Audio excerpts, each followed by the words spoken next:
आणि पिस्तूल दाखवून वैष्णवी हगवणेच्या बाळाला घेऊन जाणारा निलेश चव्हाण हा नेमका कोण आहे? निलेश चव्हाणच्या विरोधात अपहरणाचा गुन्हा नोंदवण्याची अंजली दमानिया यांनी मागणी केलेली आहे। मुख्यमंत्र्यांच्या आदेशानंतर अज्ञाताने हे बाळ वैष्णवीच्या कुटुंबियांच्या ताब्यात आणून दिलेलं होतं। हगवणे कुटुंबियांप्रमाणे निलेश चव्हाणची सुद्धा वैष्णवीच्या माहेरच्यांसोबत त्याने दादागिरी केल्याचं समोर आलंय।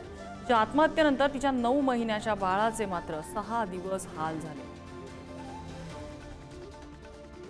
सोसायटीवरून जिथे तो निलेश चव्हाण म्हणून एक ग्रस्त राहतो, त्यांनी आमचं बाळ हातातही दिलं त्यांच्या मुलीच्या। तोपर्यंत त्या निलेश चव्हाणच्या आईने का वडिलांनी आतमध्ये जाऊन त्या निलेश चव्हाणला फोन केला आणि तो एक ग्रस्त आला वरती आणि तुमचा काही संबंध नाही, मूल मी तुम्हाला देणार नाही।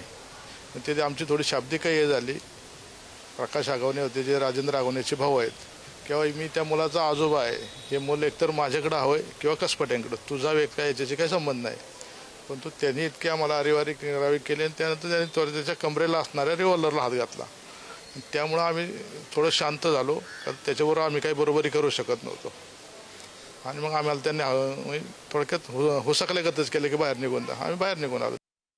या मुलाबद्दल याला जे पळवून नेलं तर या निलेश चव्हाणवर किडनॅपिंगची केस झाली पाहिजे, यासाठी पण रुपालीताई तुम्ही लढा आणि कुठच्याही परिस्थितीत, कारण न सांगता जे उचलून घेऊन गेले आणि रिव्हॉल्वर एकदा नाही दोनदा शर्ट वर करून त्यांनी धमकवलं या गणेशांना, तर मला असं वाटतं की त्यांच्यावर ते किडनॅपिंगची केसही झालीच पाहिजे।